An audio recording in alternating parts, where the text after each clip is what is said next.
Hi,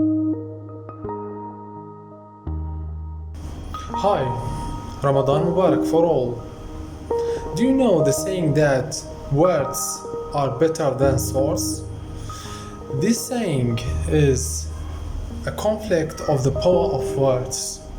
So, when you say with yourself the affirmation of getting wealthy and you say, I'm rich, I'm powerful, I'm wealthy, I'm healthy, you may be asked that I'm lying on my head. No, you are giving directions to the unconscious mind here, and that will what reprogram your mindset to be wealthy. So this is the power of words. Don't underestimate it.